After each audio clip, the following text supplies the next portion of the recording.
Hello, welcome back. Today what we'll see is we'll introduce method of joints to for determining member forces in statically determinate truss. Okay.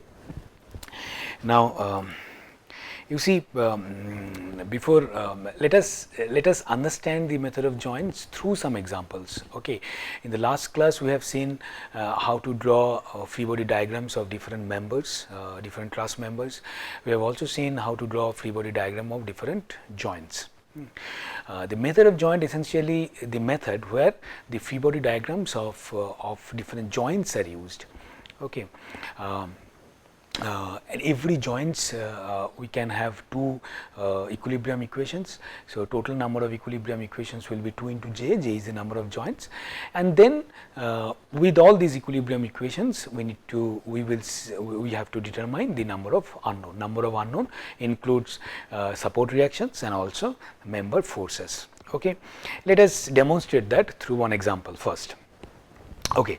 Now, take a very simple truss. This is triangular shaped truss. Now, first let us see whether it is statically determinate or not. Now, number of reactions are here we have two reactions here, and here you have one reactions. So, therefore, R is equal to 3, right. Now, number of members we have 3 members. So, M is equal to again 3. Now, how many joints we have? We have 3 joints, and every joints will give us 2 equilibrium equation. So, total 6 equilibrium equations are available. So, 6 number of unknowns are 3 plus 3 6. So, M number of unknown is equal to number of equilibrium equation. So, this is a determinate truss. Okay. Okay. Now, let us first determine the support reaction of this truss, draw the free body diagram of the entire structure. Suppose this is the free body diagram of the entire structure. Okay. Now, we apply the equilibrium conditions on this free body, but before we do that, let us clarify our sign convention. Now, tension we assume as positive when we draw forces in members, and for all algebraic operation we use this kind of forces are positive. Okay. This sign convention, you please be you can use any sign convention whatever you want, but whatever you use please be consistent with the sign convention. Now, this is the free body diagram of the entire the whole structure. Now, apply the equilibrium equation. The first equilibrium equation is equal to summation of force in x direction 0, which is directly gives you the value of Ax is equal to 0, horizontal reaction is 0. Now, every time you see in the class I am writing this, but every time you may not really need to write summation of Fx is equal to 0 and Ax is equal to 0, because this is obvious from this truss. There is no horizontal component of the force. So, naturally this Ax will be 0. Okay. So, by just looking at the truss we should be able to say that Ax is equal to 0. Now, let us M A is equal to 0, moment at A is equal to 0, then it gives you the moment contribution to this equation will be the force P and then support reaction Cy, and this immediately gives us Cy is equal to P by 2, and the next another equation is summation of Fy is equal to 0, and this gives you Ay plus Cy is equal to 0. Total support reaction should balance the external load, and immediately Ay is equal to P by 2. Now, here one point please note, when we use the equilibrium equation when we use the free body diagram of joints, then we had only 2 equilibrium equations, right. Summation of forces in x direction 0, summation of forces in y direction 0. The reason we did not have summation of moment is equal to 0, because moment is anyway 0, because all the forces are passing through the same joint. So, moment is equal to 0, even if you take it won't give you any additional information. But in this case, since it is the entire structure, we can use summation of moment at any point is equal to 0, which gives us some additional information, right. So first step we do is we determine the support reaction. So these are the support reactions. Okay. Now next method of joints is we need to draw the free body diagram of different joints and apply the equilibrium equation on that free body diagram. Now let us first, so these are the reactions. Let us first take joint A. Now what are the forces we have in joint A? Support reaction AY, AX is equal to 0, that's why it is not shown here explicitly. So AY and then member force AC, member force AC, FCA, and then member force in member AB, this is, and when we show like this, it means that our sign convention is tension is positive. Okay, because when a member is in tension, corresponding joint, the forces in the corresponding joint will be away from the joint. We have seen that in last class. Now they apply the equilibrium equation on this free body diagram. Summation of Fy is equal to 0, the component of Fy are Ay and the component of By. So Ay plus By, this is equal to 0, and it gives us finally Fba is equal to minus P by root 3. So force in member AB is P by root 3. You see, what is the advantage of being consistent with the sign convention? All purposes, for all member forces, we assume that our sign convention was tension is positive. Now you may get, now if you are getting the positive value after calculation, means the member is in tension. If you are getting the negative value, then member is in compression. So by just looking at the value, you can say whether the member is, looking at that sign, you can say the member is in compression or tension. But if we don't be consistent with the sign convention, some free body diagram we show compression as positive, some free body diagram we show tension as positive, and if you mix up the sign convention, then the sign associated with any value will not give you any information whether the member is in tension or the member is in compression, right. Now similarly next, so this is member force in BA. Now let's take another equilibrium condition. Fx is equal to 0, and the components are FCA and component of FBA, and if you substitute that, FBA already determined here, and finally we get FCA is equal to this. Okay, so this is the member force in AB and AC. Now next is only member is left is BC. Now we can take either free body diagram of joint B or free body diagram of joint C to determine the force in this member. So take free body diagram of joint C. Cy is the support reaction. FCA is the FCA is the force in this member, and FCB is the force in this member. Apply again equilibrium condition, summation of Fy is equal to 0, and this gives you finally CAB is equal to minus P by root 3. So this is a good check, because you see this is a symmetric truss, okay, and the geometry is symmetric, the loading is also symmetric, and therefore it is expected that the force in member AB and force in member BC, they should be same. So they are, if you, in the last slide we obtained the member force in AB is minus P by root 3 and member CB is minus P by root 3. Now again, by intuition itself we can say that if a member, if it is subjected to force like this, so naturally this member and this member will be subjected to compression, right, and we are getting the compression because which is evident from this negative value. Now member force in AC was tension and these two forces are compression. Even without analysis we could say that the AC will be in tension, because you see when you apply a force like this, what happens, this is a roller support.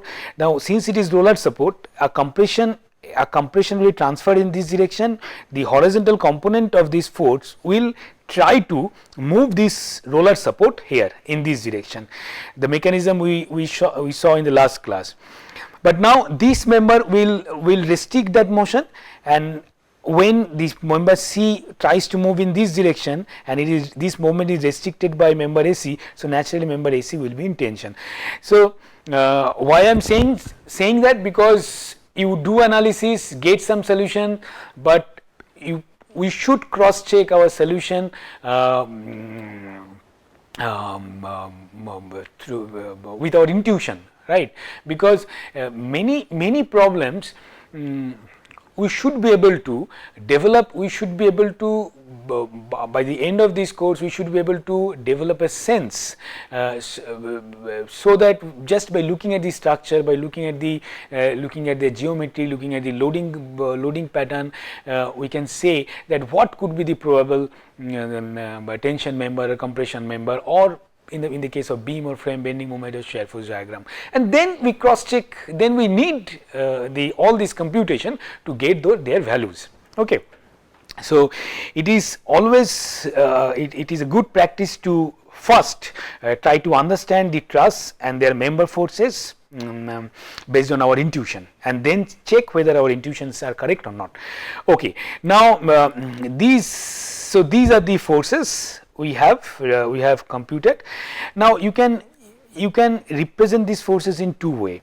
One is one is negative with sign, and since we have already mentioned here the tension is positive, so naturally it is evident, it is very clear, all the forces which has negative sign are compression and positive sign tension. Otherwise also you can write these forces like this, write the magnitude and in bracket whether it's tension or compression. So both representations are fine. Okay. Now, so these are the forces in members. Let us draw like free body diagram, like shear force and bending moment diagram. Here we don't have shear force and bending moment. What forces we have is axial force, right? So let us draw the axial force diagram or member force diagram. The member force diagram will be member AB is the compression.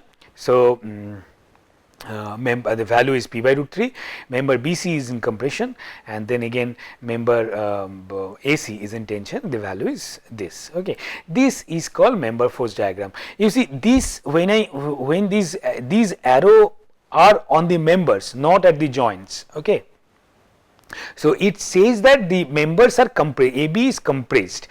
This represents that member AC is not, it is elongated. Okay, it is now this is the member force diagram. Now, okay, so this was method of joints. Okay, so method of joints is essentially what we take several different joints, draw the free body diagram of the joints, apply the equilibrium conditions on the free body diagram, get the equations, and then solve those equations to find out the unknown member forces and support reactions. Now, before I give you some more example, let us see one very important concept is zero force member. Okay. Now, what is zero force member? As the name suggests, that the member which has zero force, right? Now, why zero force member or understanding of zero force member is important. Okay. Now, for instance, take this example. Okay. Now, let us first see whether it is statically determinate or indeterminate truss. We have 3 reactions, and then number of members are 1, 2, 3, 4, 5, 6, 7 members. So total 10 unknown, and the number of joints 1, 2, 3, 4, 5 into 2, 10 equations. So this is a statically determinate truss, right? Now the method of joints, just now we demonstrated, using that method of joints we can determine the forces in these members. All the members we can determine the forces. Now, but there are some members in this truss. In order to say the force in those members, really we don't need any calculation. Okay, just by looking at those members and their associated and their connection with other members, we can say what could be the force in this member, or in a most trivial case, at least the members which has zero forces, some of the members which has zero forces can be identified. Let us see how it can be identified. Now, suppose if I have to analyze this structure as it is, then we have to take several joints, first determine the support reactions, then several joints and determine the and do the calculation for all member forces. Okay. Now look at joint B. Okay. Now if I draw the free body diagram of joint B, so this is the force in FBC, this is FBC, and this force is FBA. This is FBA. This is FBA. You see. Now apply equilibrium condition. There is no other horizontal force here, no other vertical force here. So naturally this will be 0 and this will be 0. Okay. Now to say that FBC is equal to 0 and FB is equal to 0, we really don't need this free body diagram and then equilibrium equation. Just look at this joint B. This joint B has only two members, and these two members and no other external forces. Okay. Now whatever if the force in member BC is non-zero, there is no other force to balance this non-zero force. Similarly, if AB is non-zero, if AB has non-zero member force, there is no other force which can balance the force in AB. So which is evident from this joint. So straight away, without doing all this calculation, we can say that this is a zero force member, this is a member, the force in this member is 0 and force in this member is 0. So this member BC and member BA, they are zero force member. Now similarly, look at joint E. Now you see, if I draw the free body diagram of joint E, then this will be FED, and similarly we have another FCE. This is FCE. Now this is horizontal and this is inclined. It has some horizontal component, it has some vertical component. Now there is no other vertical force which can balance the vertical component of FCE. Okay, so therefore FC has to be 0. Now if FC is equal to 0, there is no other horizontal component which can balance FED. So FED has to be 0. So that this is 0 and this is 0. Okay. So without doing any calculation, without drawing any free body diagram, we could say that these are the four members where the forces are 0. Then rest, how many member forces we need to determine? We need to determine for this member, for this member and for this member. Now instead of 7 member forces, now we need to determine only 3 member forces, right? So that is why the identifying zero force member is very important, or it will reduce your computation. Okay. Now let us see with another example. Now this is another example. Now you see, look at joint D. Joint D is if I take the forces in this member is this direction and the forces in this member and this member are perpendicular to this direction, right? This is perpendicular direction. So this is 90 degree. Okay. Now so there is in order to balance this force, let us draw the free body diagram of joint D. So this is D, right? This is the free body diagram of joint D. This is CD, this is DE and this is DF. Now this and this can balance each other because they are in opposite direction, but there is no other force in this direction which can balance this force, right? So therefore this member is a zero force member. Okay. Now, if this member is zero force member, let us see joint F. If this member is zero force member, then this is the free body diagram of joint F. This is F. I am not showing the member force in FD because it is 0. Okay. So, this is FCE, this is CE, and this is FG,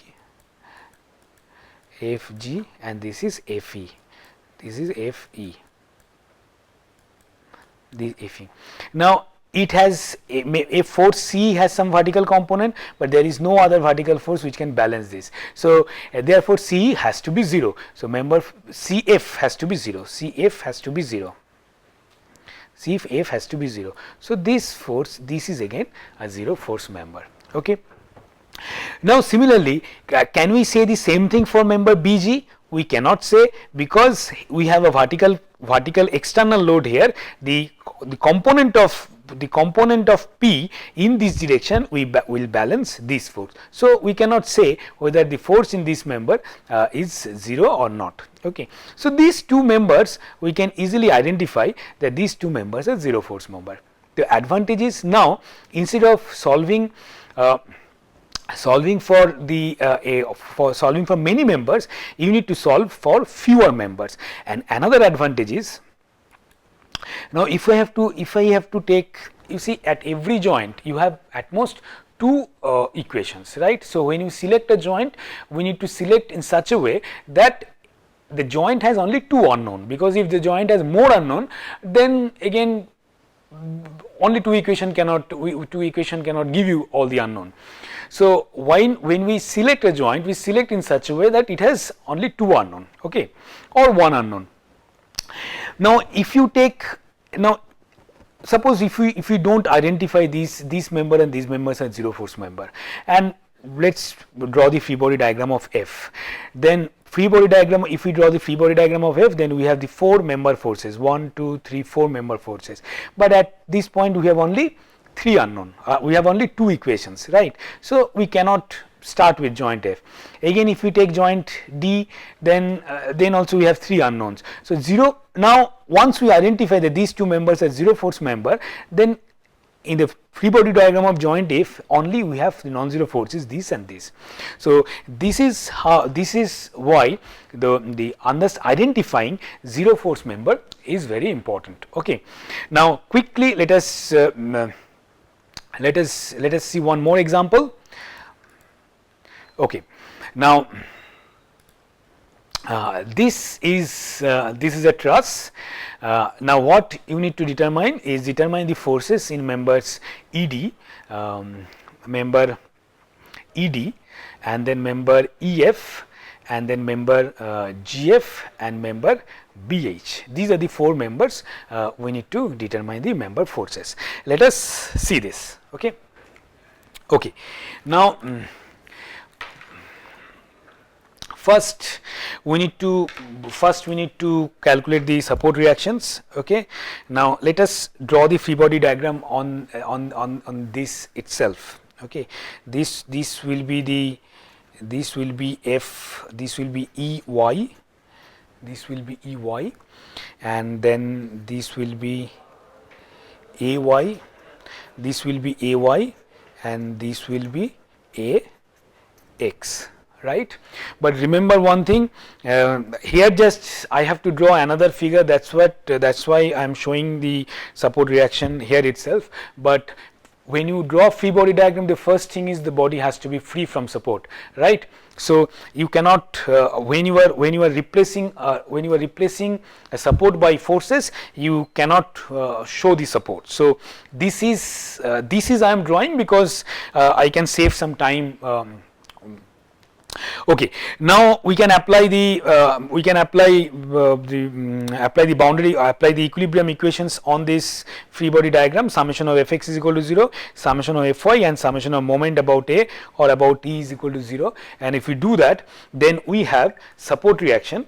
So, at this we have Ey is equal to EY is equal to, and I am not doing it once again here because we have discussed this step many times in this class. AY is equal to 5.3 kilonewton. Don't forget to write unit, because without unit any data is meaningless. Without unit any data does not give any information. Okay, these are all support reactions that we can obtain by free body diagram of this. Okay. Now let us draw a free body diagram of joint E. FBD of E. FBD of E will be what? We have a reaction force which is EY, then another member force which is EF,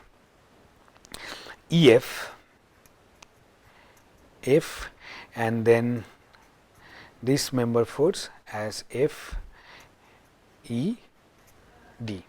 Okay, and these angles are 45 degree. This angle is 45 degree. These angles are 45 degree. 45 degree. Okay. Now this is the free body diagram of. So this is 45 degree. 45. Now apply summation of fx, summation of fy is equal to 0.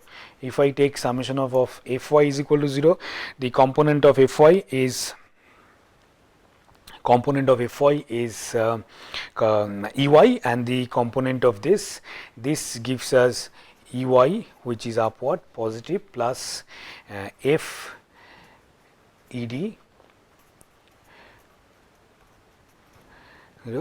and ey we know already, ey is equal to this, and this gives us fed is equal to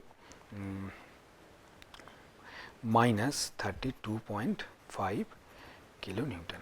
Okay. Now this is just solving this equation. Okay. Now similarly next we take fx is equal to 0, summation of fx is equal to 0, and summation of fx is equal to 0 will give us minus fef minus fed cos 45 degree is equal to 0. The minus because they are in this direction. Okay. Our sign convention was, if you remember, this is positive. This is positive, right? Okay. Now if we substitute ed here, then we get fef is equal to 22.98 kilonewton. Okay. 22.98 kilonewton. Okay. Now what will be the member force, what will be the force in, now let us identify, is there any zero force member here? Yes, this is zero force member. This member is this is a zero force member, and this is also a zero force member. Just now we discuss, this is a zero force member, this is zero force member.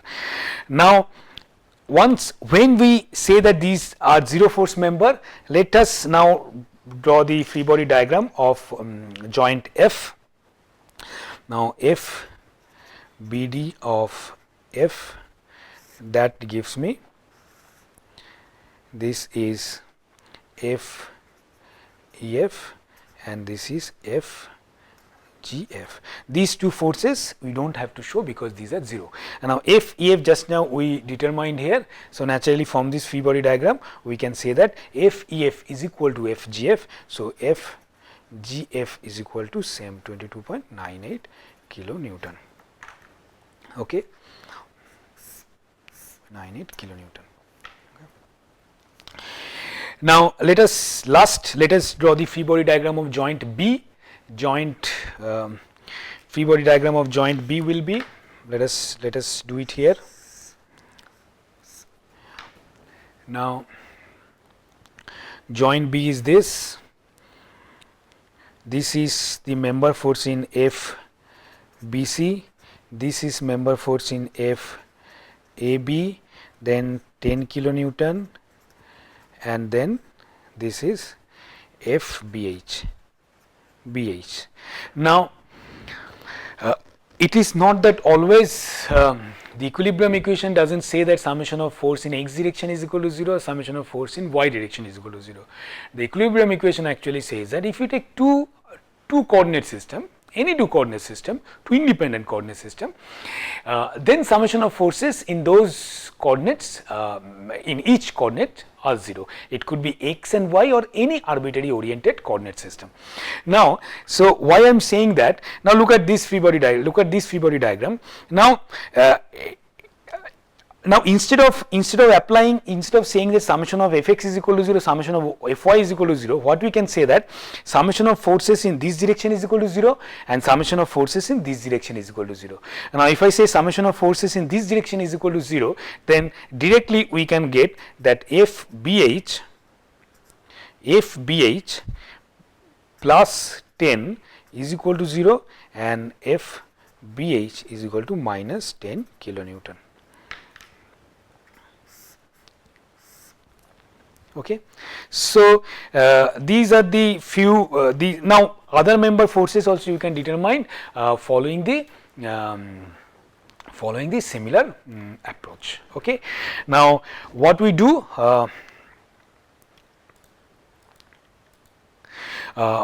is in next class we will have some more example on determinants of statically indeterminate truss using method of joints. Thank you.